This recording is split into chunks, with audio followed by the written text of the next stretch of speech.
No, I'm not staying in Northern Ireland for my holidays this year. I'm going foreign.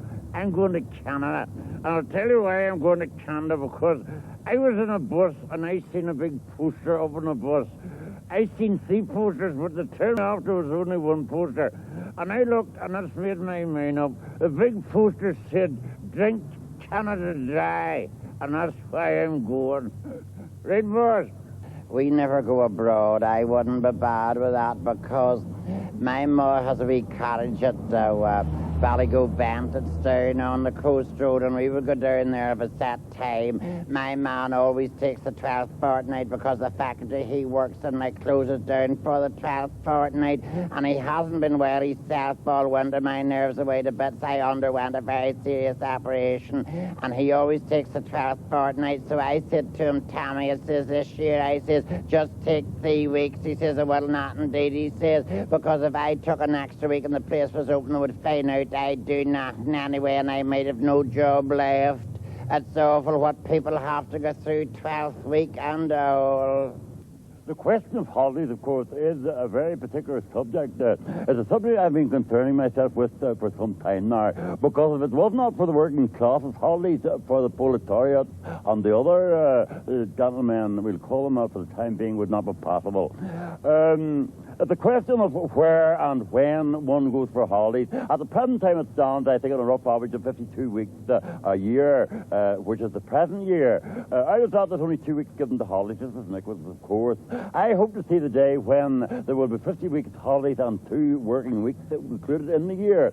The question is the time lag. At the moment one's given 3 weeks. Well, if an ordinary working man is going to go to Bangor, say, with his wife, well, it used to be they got on a train at Queen's Quay and got off at the other end, and that was it, something of during half an hour. Now, thanks to my efforts with the various committees and trade unions, each man has his motor.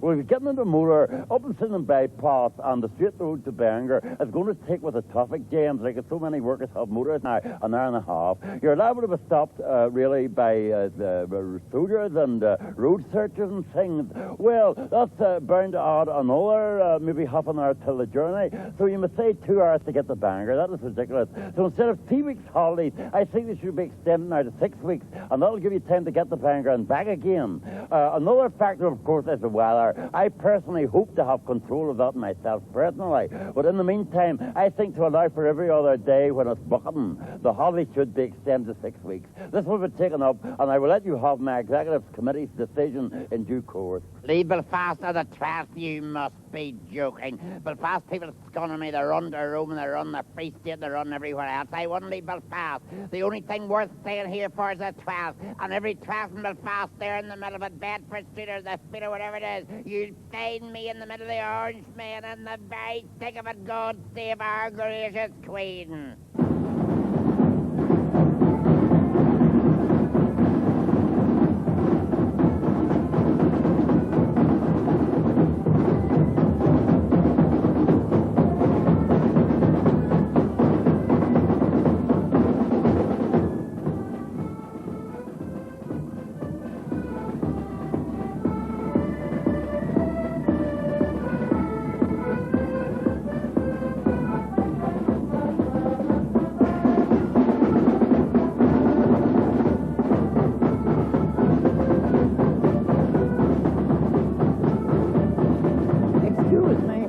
Tell me what the carry-on is for today.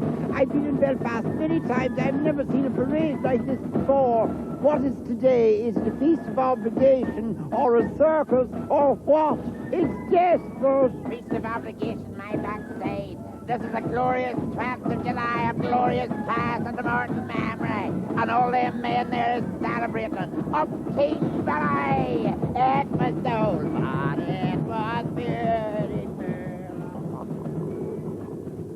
Oh, there was never holidays like there was when I was a wee bit of a lad running about.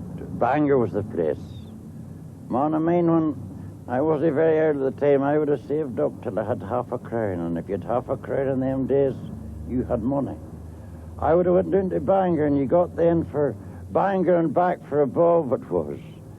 You could have had your tea for threepence, and you could have had the best of day, and you'd have changed you to 2 shillings. Oh, I don't think holidays is what there was. Bangor was the place. Christmas is funny all the same. I love Christmas and I love presents. Of course, I have my mommy's present. God, as you know, I've been knitting her a bed jacket for the last few weeks, and if it head away, she'll not get it to Christmas morning.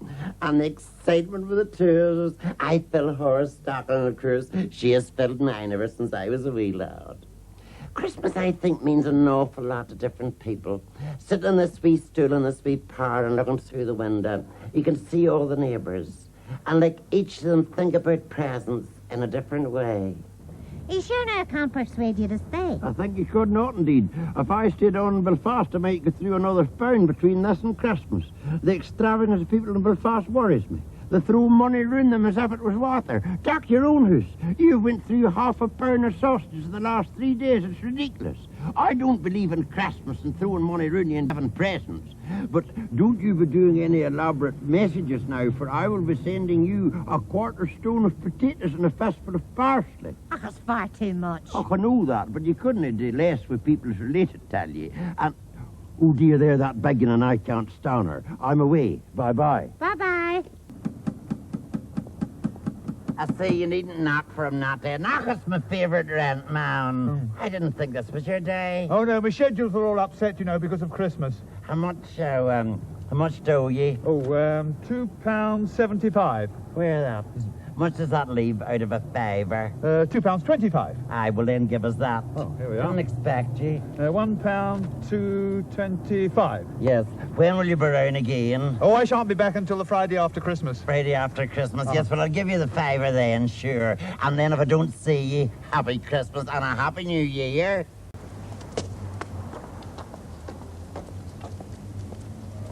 Morning. Morning. What about a tip for Christmas? A tip? What for? I'm your bin man. Never seen you in my life before. I'm your bin man. You're not my bad man's wee low set, man. When did you start? This morning. What about a tip for Christmas? When scratch or Sevier got no tip from me. So the way you're taking it, so the way you're taking it. I go round there and rattle your bin lid. And 5 minutes you'd have a street full of soldiers. That'll learn you. That'll learn you. What number Bart lives round here? Bart? No, I know no Bart. Ach, Lizzie Bart. Have you let her for shows? Oh, yes, Elizabeth Bart.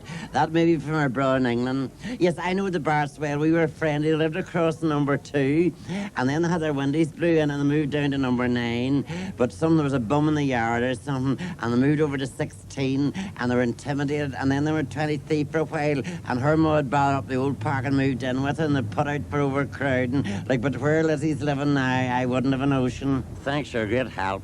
You kept me stand talking and freezing. Good morning, sir. I'm from the Sunday Chronic. I'm not surprised.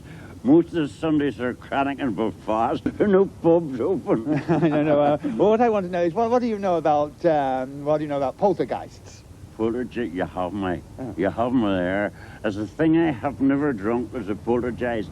As a cocktail, as a highfalutin cocktail. No. What I'm talking about are ghosts and spirits. Oh, spirits? Spirits, beer, they're all the same to me. Spirits, beer, I've had the whole lot of them so off. Spirits, beer, turpentine, mess, blue hard. You set them up and I lower them. Thank you very much. Sunday paper is a thing that I never have in my house in Ballymena. Never. Do you know anything about ghosts? About ghosts? Yes. No, I've no time for that foolhardy nonsense. Every time you get up to Belfast, you couldn't walk along the street, but somebody stops you and asks you a daft, ridiculous question. No, you've never seen a ghost then? Never seen a ghost. No, we no ghosts in Ballymena, I'll tell you that much. Ghosts, you know, like religions. Just the same as religion. Everybody talks about it, but nobody sees them. Madam, we're getting a tremendous cross-section of opinion of people's superstitions, and I understand that you can see things in teacups. Can you tell me, can you see anything at all in that teacup that you've been drinking from? I want you to think I can. Oh, good.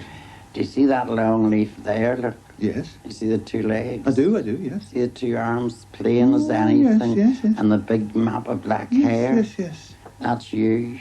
Me? I was having a drop of tea just before you knocked that door. I knew you were coming. Oh, really? That's interesting. You do this very often? Yes, if anybody comes now. So see there, do you see a wee roughness of money? Money? See that wee cluster there? Was that for you? That's a roughness of money. It's coming to me. Do I get paid for talking to you? Oh, well, I'm sure we can arrange a little something, yes. Well. Do you often do this? Do you get friends in and so on? Well, friends or neighbours or people that was worried come and sees me. Big man there facing come in the other day, a big strapping healthy man, as healthy as you and me, was worried, and Did you help him? made him a drop of tea, and he took it and he handed him the cup, and I looked and I shook it and I turned and says I know, says I, there's nothing there at all, and it eased his mind. Walked up the hall and shut that door, and he just dropped and died in the street. Oh, there's no doubt, there's future in tea leaves. Excuse me, sir. Excuse me. Do you believe in ghosts? In ghosts? Yes. Certainly, I believe in ghosts. Oh. Actually, I'm glad you asked that particular question because at the present time, I have been approached about forming a union for ghosts. A union for ghosts? Yes, you see, ghosts have been the subject of exploitation for a great many years, particularly here in Ireland, I feel. You've heard of haunted castles all over the place.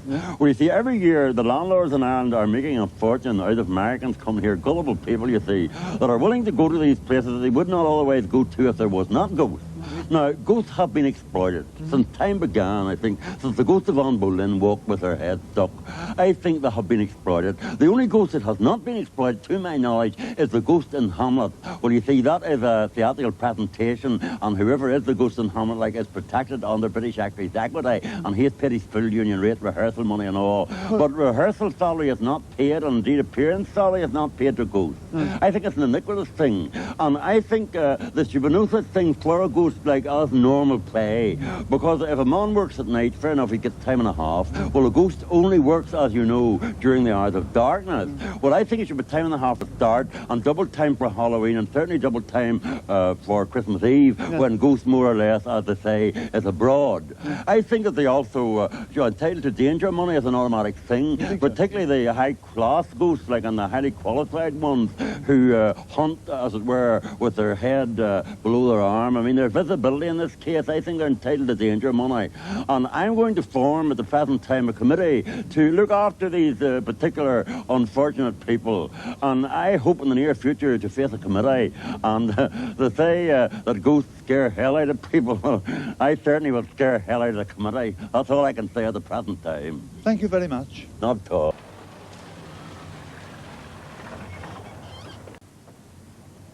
Yes, ambulance, please. Good morning. Where is the patient? I'm the patient. You are. We usually need a stretcher. I don't need no stretcher. I'm bad with corns. My feet's killing me and I go my messages. Well, then, when you tell me what the health service is for. Hello? Is that Ward 9 in the General Hospital? I want to inquire about my sister, Delia Delaney. She's a patient on the third bed on the left.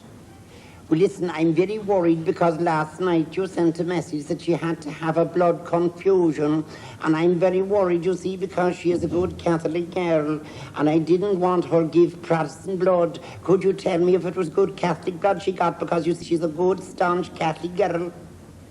You don't divulge the religion of the people that give blood. Oh, that's awkward now, because if you get Protestant blood, you see, she might come back and start writing on gable ends and sending instructions to His Holiness the Pope in Rome. Tell me, how is she now? Improving? Isn't that marvellous? And she'll be home tomorrow. Oh, great altogether. I'm very glad. You must have given her good Catholic blood after all. Bye-bye, and God bless you. Slan lass. But a thing that they will not get through the thick skulls is this. When you're sick, you're paid, you see. When you're working, you're paid. But they don't understand that we work something like a 5-hour week, you see. Yes, that's right. That was at the last meeting, it was passed to that. A 5-hour week, but they don't realise when you're sick, although you're getting sick pay, you are sick 24 hours a day. So it's the same as labouring 24 hours a day. So I'm putting up to a delegation now, and we're going to go to the head man in the hospital. We were there before on many occasions. As a matter of fact, myself and 24 representatives from our own particular works marched into the Royal Victoria Hospital, and in front of the surgeon there, we all passed the motion. and we're going to do this again in the very near future. I would say that the normal pay should be paid for being sick during the day and during the night, and if you're feeling off colour on Sundays and Saturdays, you should get double pay for being off colour, whether you are in bed or not. Again, there's discrimination in many respects. I think it's a class question. The whole thing is a class question. Now, with me personally, class does not matter. You see, there's discrimination on who to send an ambulance for. Well, now, I would like to be able to lift the telephone, and I will strive towards this, and I know my workers are behind me, that if you are suffering from any complaint at all, you have only to lift the phone. Now, I was refused facilities a few days ago. I lifted the phone, and they asked what was wrong, and I said that I had a slight touch of dandruff. They absolutely refused to send round an ambulance. This is ridiculous. An ambulance should be sent immediately it is asked for. Don't be filling up new forms for me, nor taking particulars, nor name, nor address, nor nothing else. I had my appendix out here 5 years ago, and the man that took them out never mentioned money to me. Is this the way to the casualty? Yes, madam. I'll be with you in a moment.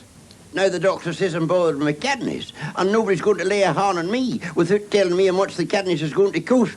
Because listen, if you went into a butcher's shop at the present time with the price of meat, I'm sure they would charge you 5 or 6 shillings a pound for kidneys, and mine would be worth, I'm sure, 12 or that.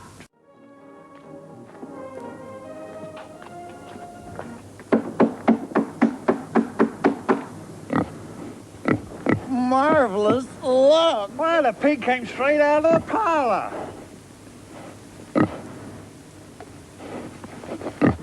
Isn't that really something? You know, any minute now, out will come a real beautiful Irish Colleen. What do you two want? Why, hello there, on top of the morning. Tell me, do you keep pigs in your parlor? Only when people like you come over. I'm Hank Effencracker, and this here's my dear wife, Mary Lou. We're Americans, you know. We're over here trying to find our ancestors. Where did you lose them? Oh, yeah, that Mary Lou, she made it funny. That's real Irish humor for you. No, honey, we didn't lose them. They lost us. We understand that our ancestors came from these parts. Have you got any Effencrackers here? Effencrackers?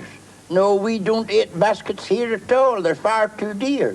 For that sort of fancy nonsense, you would have to go and see the Egypts in Belfast. We're over here looking for my grandparents. Yeah, tell me, do you know anybody in this street called Effencracker? Listen, if you don't find anybody serving crackers in this street, you'll not find them in a whole of a force. Yeah, morning, ma'am. We're over here looking for our Irish ancestors. Oh, you wouldn't get no Irish ancestors here, dear. We're all British. Oh, no, we're looking for the real island, you know, the place where you got leprechauns, shamrocks, and shillelaghs at the bottom of your garden. And have you got any leprechauns at the bottom of your garden? I have no garden, only a yard. No, you've got no leprechauns there. And for God, I haven't. The only thing you get at the bottom of my yard is the IRA or the UDR, British soldiers. Yeah, but that's not the real island. For God, you've only lived here a week or two in the middle of bombs and explosions and the fires to know it's the real Ireland, all right. So you've got no leprechauns? Not at all. That bloody carry-on was done away with years ago. There's no leprechauns now, mister. They were all drowned in the Atlantic Ocean trying to get to America. You wouldn't have a chance of finding a leprechaun or a little person not amongst all these Protestants in these parts. Fairies, you know, is all good Catholics. But according to the legend, you know, they have all been banished until Holy Ireland is made free. The only hope now you'd have catching a glimpse of them would be late at night in the full of the moon, where they do be creeping out from below the hills when there's plenty of light to have a bit of a read at Mr. Whitelaw's white paper. Yes. Well, leprechauns. Yes, I'm very glad you asked that question, because since time began, of course, traditionally, leprechauns have only had their own personal crack of gold at the end of a rainbow. Well, under subsection 9, channel 4 of Mr. Heath's new freezing of the wages and prices of incomes board, this is a fact, you see, not even regarding anything that has to do with the gold standard. And I will have an industrial claim coming up very soon, because a leprechaun was struck really in a very important place by the propeller, really, of Mr. Whitelaw, the helicopter, while he was going about on his industrial business. And a claim will be coming in as regards to that. Apart from the whole thing, of course, the National Union of Shoemakers is coming out and striking out for a fresh claim. And it's only right, of course, that the traditional shoemakers and the leprechauns would come out in sympathy with them. I am only prepared to make that particular statement and no further at this moment of time. You're in Ireland. No. We're looking for the real Ireland, the real Irish, the singing and dancing Irish. Oh, the singing and dancing Irish. Well, to tell you the truth, you're a bit earlier than you year. This is March the 17th, St. Patrick's Day. You want to come back on July the 12th, King William's Day, and you'll see the singing and dancing Irish, and you'll hear bands, lovely orange bands, flute bands and everything, not like them old Camolies like McNamara's band. Mrs. Beatty, come here. Why is it every time I come looking for money, you are trying to play the hidings and seekings?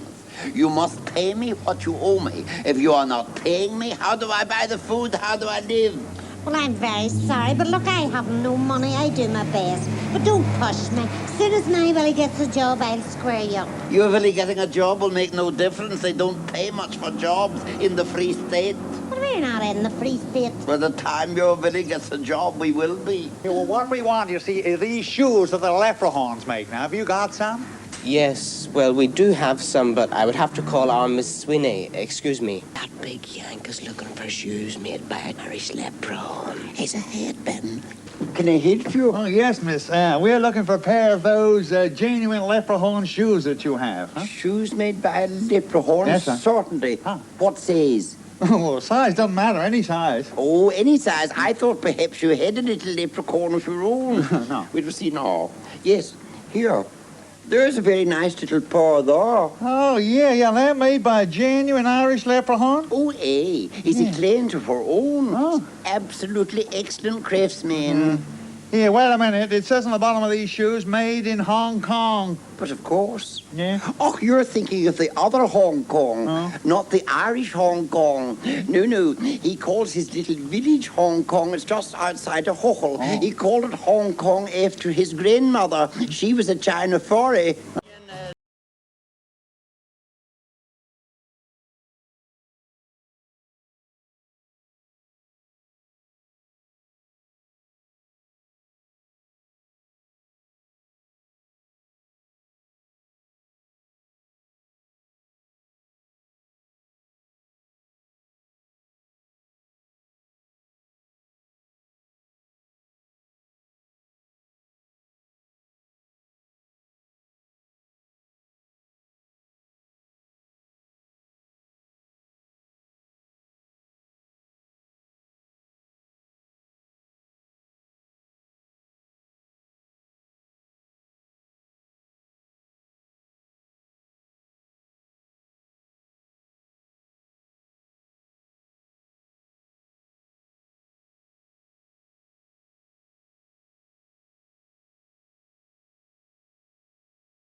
Stop fighting! Night.